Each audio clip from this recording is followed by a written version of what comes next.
Hi, I'm Allison Danke. It's nice Hi, to Allison. meet you. Chuck Blood. Very nice to Nice meet to you. meet you, Mr. Please Blood. have a seat. Thank you. I'm glad you could meet with me today. Well, thanks for taking the time out of your schedule, Allison.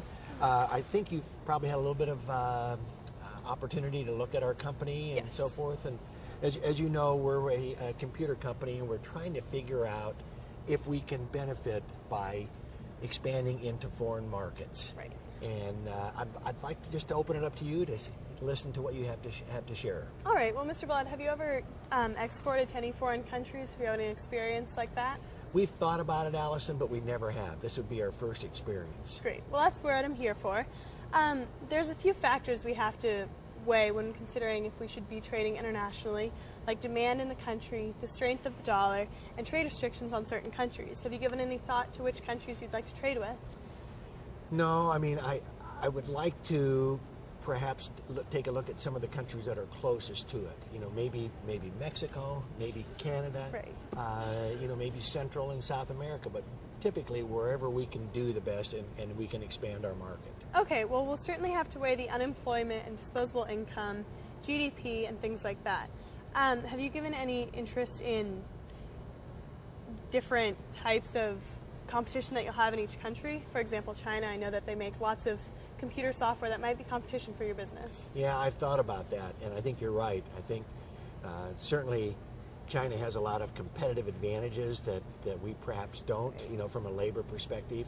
So I'm guessing, and just the fact that they're a long distance away from the United States, that in the Asian markets may not be our little niche, so to speak. That's why we're thinking more of some of the closer markets that we could look at. So. Right. And it's very important when going internationally to consider the relationship between the government and the businesses there. For example, if the government's capitalistic, socialism, different things like that can definitely affect the taxes, trade restrictions, and we want to make sure that we have the best opportunity to sell our product. So I would like to propose that we do some employee training so our employees can be culturally sensitive and also learn the language that's there so we could best benefit our customers. Yeah, well, that sounds great. I know depending on what country it might be, obviously it could be some issues. Right.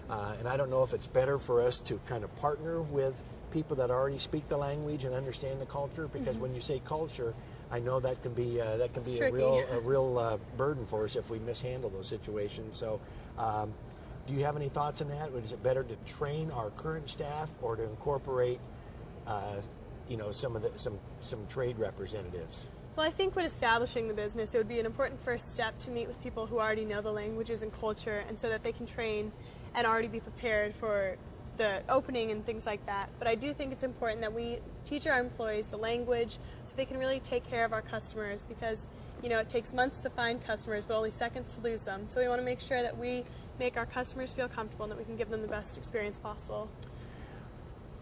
Just based on what limited knowledge you have of our company, do you have any thoughts as far as what countries might be most advantageous for us to trade with?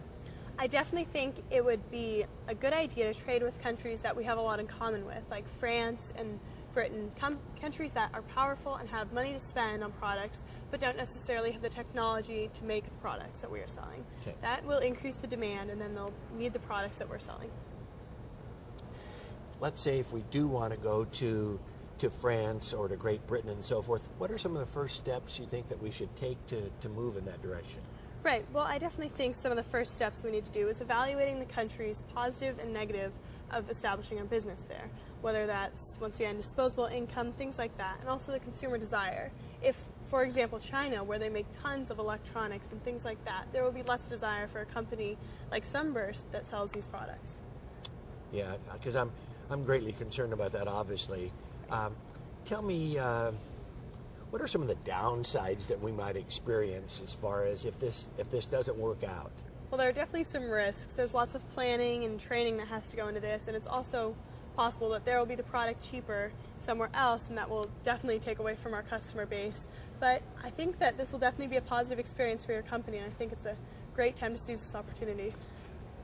Have you done much with other companies like Sunburst, where perhaps you could say, we've done this, we've been there, it's been successful? Yes, definitely. We've had testimonials from all different countries and companies that we've worked with, and we've done everything from training employees to changing our advertisements so that they're more friendly to each country that we're specifically targeting, and we've had nothing but positive reviews. There are a few ups and downs, of course, but that's the risk you got to take in the business world. Sure.